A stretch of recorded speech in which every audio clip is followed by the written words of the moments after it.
What's good, everybody? Welcome back to Basketball Unplugged. Got another one for you today, and let's be real, this one is tough to watch if you're a Fever fan. Coach Stephanie White is under the microscope after Indiana got swept, clean by the Golden State Valkyries. And it wasn't just a loss, it was a flat-out disaster. The Fever weren't just beaten, they were dismantled. From the jump, Golden State had control in every single aspect: the pace, the adjustments, the energy, and most importantly, the strategy. Now, I'll admit it. I had faith in the Fever for this matchup. I honestly thought they'd dig deep, fight back, and at the very least avoid a sweep. But what we saw was the exact opposite. Kay looked unprepared, uninspired, and completely outmatched. Outcoached, outplayed, outworked, pick your word. It all applies here. And if you've been online, you've seen the firestorm. Fans aren't just venting, or straight up calling for Stephanie White's job. The biggest reason: the defense, or should I say, the lack of it. Running a zone against the Valkyries, the most dangerous three-point shooting team in the league, is basketball suicide. You could see it coming from a mile away. Golden State has 4 shooters who can stretch the floor, punish defenders, and heat up in an instant. And yet Indiana sat in that zone and just watched it happen. 3 after 3 after 3 raining. Down like it was a practice drill. And here's the wild part. White never changed. No switch-ups, no man-to-man, no wrinkles, no desperation adjustment. Just the same failed scheme over and over again. That's what drove fans crazy. Do you expect your coach to recognize the problem, adapt on the fly, and at least try something different? Instead, it felt like the Fever were content to get run off the floor.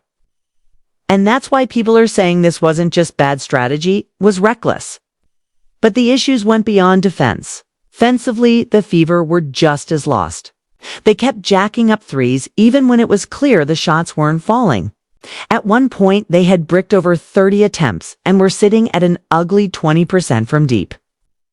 That's when you need a coach to step in, calm things down, and shift the game plan. Tack the paint, get your bigs involved, slow the tempo, draw fouls, anything. But letting your team shoot themselves out of the game? Instead, White let it ride. And the result was predictable. That's what fans mean when they call it coaching malpractice. Look at other coaches in this league. You think Becky Hammon would ever let Aja Wilson go through a playoff game with just 7 shots and 4 points? No way. She would demand the offense run through her star, force the issue, and make adjustments until something clicked. Indiana didn't do that for Aaliyah Boston. Instead, their franchise cornerstone finished with just 4 points, 3 assists, and 6 boards. That's not just on Boston, it's on a system that never put her in position to succeed.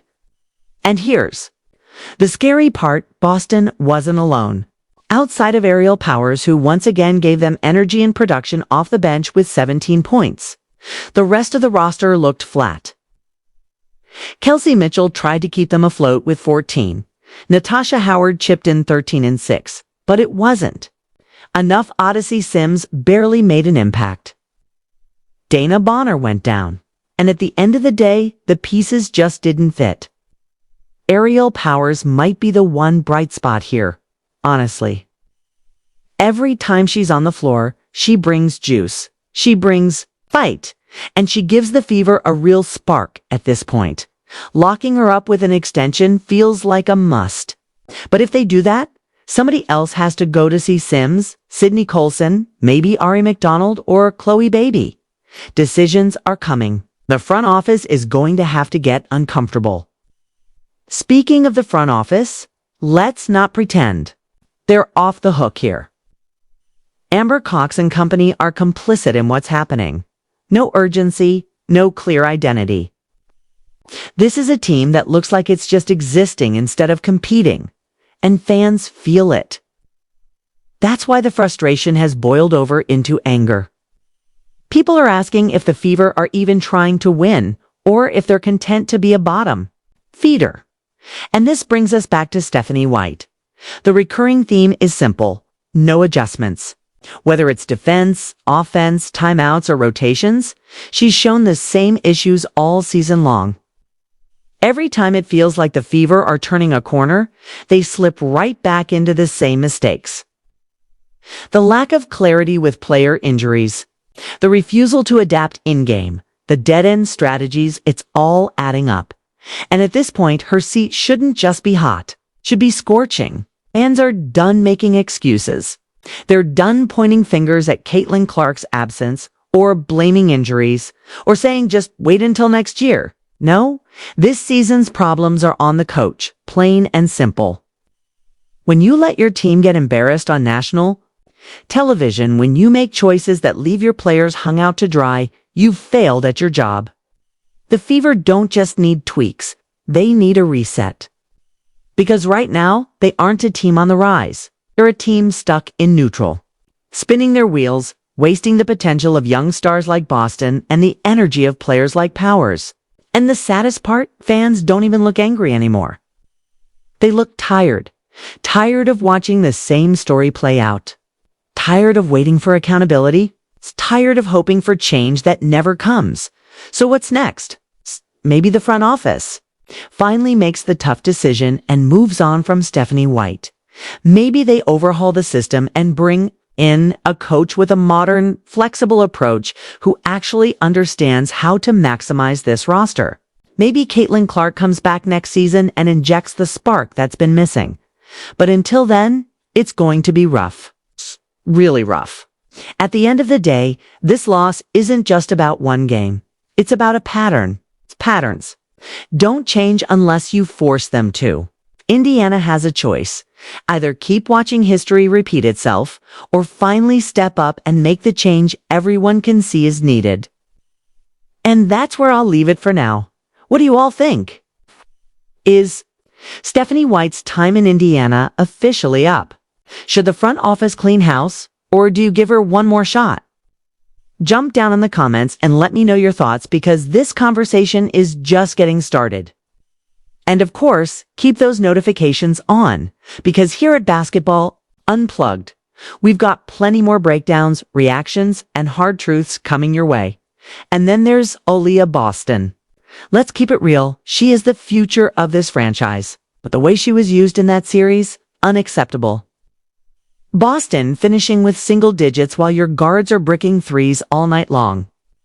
That's not on her, that's on the system. Boston should be your anchor on both ends, the player you run through no matter what. If she's not touching the ball, if she's not setting the tone, then what are you even doing as a coach? Now, let's zoom out.